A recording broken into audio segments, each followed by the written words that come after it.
इस वीडियो में हम बात करने वाले हैं कि हम होम स्कूलिंग में अपना स्केड्यूल कैसे बनाएं। हम होम स्कूलिंग में क्या करें कि हमारे बर्नआउट्स ना हो या हमें हमारे ऊपर डाउट ना होने लगे, हमारे डिसीजन सही है गलत है कैसा है।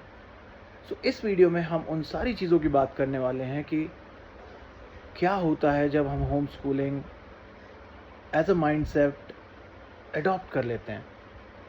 बिफोर वी प्रोसीड कि ये सब क्या होता है कैसे होता है, आई वुड रिक्वेस्ट यू इस वीडियो को आप लाइक ज़रूर करें और मेरे चैनल को आप सब्सक्राइब कर लें। तो शुरू करते हैं कि होम स्कूलिंग जब हम अडॉप्ट कर लेते हैं या लेट्स से कि आपने आज से डिसीजन ले लिया कि आज से आपका बच्चा स्कूल नहीं जाएगा और आप होम स्कूलिंग स्टार्ट कर रहे हो, तो सबसे पहले आता है ना फटीग फेज।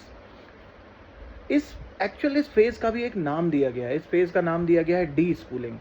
डी स्कूलिंग क्या कहता है? डी स्कूलिंग ये कहता है कि जैसे ही आपने बच्चे को स्कूल से निकाला, अभी तक आपका बच्चा स्कूल जा रहा था, मतलब आपके पास एक रूटीन बना हुआ था कि सुबह उठना है, वैन आएगी, बच्चे का बैग पैक करना है, बच्चे के स्कूल की डायरी देखनी है, स्कूल के असाइनमेंट्स देखने हैं, कॉपीज़ देखनी है, फिर हम उसको लंच बॉक्स बना के देते हैं, वो स्कूल जाता है, वहाँ से 6-8 घंटे वो स्कूल में रहेगा, हमने आउटसोर्स कर दिया और स्कूल में वो अपनी सारी चीज़ें पढ़ रहा है। ओके, फिर वो वहाँ से वापस आता है और हम फिर धीरे धीरे उसको सेटल होने देते हैं, बैक साइड में रखो, यहाँ पे ये हुआ।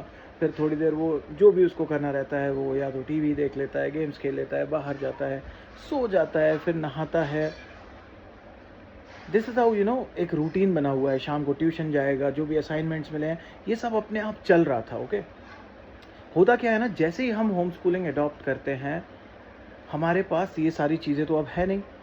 हम सोचने लगते हैं अरे यार, अभी तक हम इतना सब कुछ कर रहे थे, एकदम से हम फ्री हो गए और बच्चा भी हमको फ्री दिखने लगता है। जब बच्चा फ्री दिखने लगता है तो कभी वो टीवी देख लेगा, कभी वो बाहर खेलने चला जाएगा, कभी साइकिल चलाने चला जाएगा, कभी कुछ करेगा, कभी कुछ करेगा। और हमको सबसे पहले काटने लगता है वो रूटीन, हमको खुद को। अभी हम बच्चे की बात नहीं कर रहे, हम अपनी बात कर रहे हैं।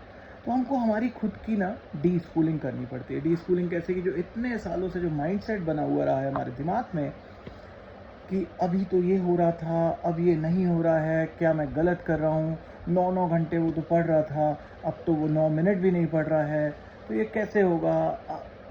स्कूल ही सही था। जैसे मेरे को श्योर था, बट घर पे और भी लोग हैं, they supported me well, but हर दिन ना दे आज मी कि अब क्या होगा, इससे अच्छा तो स्कूल ही था। देखो फ्री बैठा है, अभी वो टीवी देख रहा है, अभी वो मूवीज़ देख रहा है, अभी वो कार्टून्स देख रहा है, right? So de-schooling, coming out of that mentality, coming out of that trend, coming out of that timeline, coming out of that routine, okay?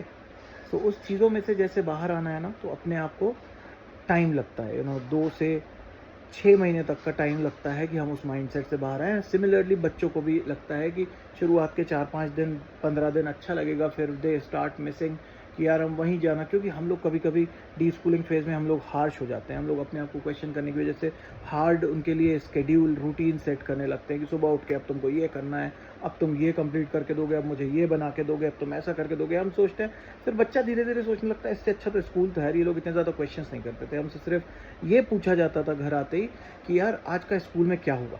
और अब हम क्या करने लगे ना, हम एकदम इतने ज़्यादा क्वेश्चंस, हम बहुत स्ट्रिक्ट हो गए। So this D schooling phase को ना हमें बहुत अच्छे से समझना पड़ेगा, हमें बहुत अच्छे से इस माइंडसेट को अपने अंदर लाना पड़ेगा और एक लाइफस्टाइल क्रिएट करना पड़ेगा। जैसे हम कभी-कभी क्या है ना, पतला होने के लिए जिम जॉइन करते हैं, एकदम से जिम जॉइन करते हैं, फिर 15 दिन अपने आप को मन मारते हुए सुबह उठ के रूटीन बना के डाइट करके जिम जाते हैं। 15 दिन बाद वो रूटीन टूट जाता है, टूटने के बाद वापस से हम वैसे ही हो जाते हैं, फीस भी भर ली रहती है, कुछ नहीं करते हैं। जस्ट बिकॉज़ हमने उस जिम वाली चीज़ को ना अपने लाइफ़स्टाइल में नहीं लाया, हम उसको जीते नहीं हैं, हम उसको करने की कोशिश करते हैं। तो होम स्कूलिंग भी कुछ ऐसा ही है। आपको ये समझना है कि जैसे आपके बच्चे को आपने निकाल दिया स्कूल से, तो इस पर्टिकुलर ईयर वो अगर वहाँ पे जाता था तो वो क्या-क्या सीखता, क्या-क्या करता, ठीक है? सेकंड, उसको और ब्रेक डाउन करो, इस पर्टिकुलर हाफ ईयर में वो क्या करता, फिर उसको और ब्रेक डाउन करो इस पर्टिकुलर मंथ में वो क्या करता। जैसे ये अप्रैल का मंथ है, अप्रैल का मंथ यूजुअली क्या रहता है कि बच्चे नए सेशन में स्कूल जाते हैं, उनका कुछ होता नहीं है इंट्रोडक्शन, और ये मंथ उनका फ्री रहता है। ये मंथ के बाद 2 महीने की छुट्टियां भी लगती हैं, तो उसके असाइनमेंट्स मिलते हैं, बेसिकली होता कुछ नहीं है। सो आपको भी ना उसी हिसाब से अभी चलना है, आपका फ्रेमवर्क डिज़ाइन करो, अपना लाइफस्टाइल डिज़ाइन करो। सिर्फ 2 घंटे की तैयारी रखो कि 2 घंटे हमें ये चीज़ करनी है। कुछ भी whatever you are making them learn, अगर वो कोई नई चीज़ सीख रहा है, trust me, it is helping him grow.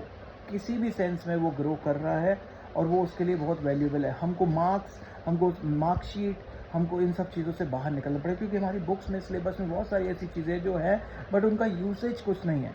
So similarly कुछ करो आप, मतलब आउटसोर्स करना है आउटसोर्स करो, एक आध कोई क्लास लगा दो अभी के लिए, उसमें वो कैसे स्किल मास्टर कर रहा है, डेली रूटीन बन रही है, डिसिप्लिन बन रहा है, नए लोगों से वो मिल रहा है, एक नया उसका फ्रेंड सर्कल बन रहा है।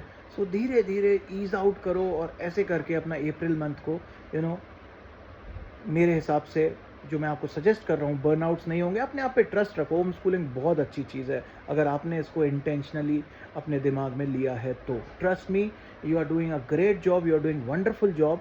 अगर आप अपने आप बच्चों से कनेक्ट करना समझ पा रहे हो और फिर बच्चे के लिए कुछ टाइम निकाल के उसको एक लाइफ की कोई ऐसी स्किल सिखा रहे हो, क्योंकि एआई आ चुका है, आगे जाके ये जो अभी सिलेबस में पढ़ाया जा रहा है वो कुछ भी काम नहीं आने वाला है। और जब तक सिस्टम इसको चेंज नहीं कर रहा है, हम तो सिस्टम में है नहीं कि हम इसको चेंज करें। हम क्या कर सकते हैं अपने बच्चे के लिए कि we can provide him better exposure, better future, और वो चीज़ों की तैयारी करो। सो अप्रैल में बर्नआउट से बचने के लिए you just ease out, deschooling phase को बहुत अच्छे से निकालो, इन चीज़ों को अपनी लाइफस्टाइल में डालो। धीरे धीरे सब चीज़ें चेंज होंगी। और इस वीडियो को सब्सक्राइब कर लीजिए, क्योंकि मैं आज से ऐसे ही डेली बहुत सारी चीज़ें, अपने एक्सपीरियंसेस आपसे शेयर करना चाहता हूँ, और वो यूट्यूब के माध्यम से करूँगा। Stay connected.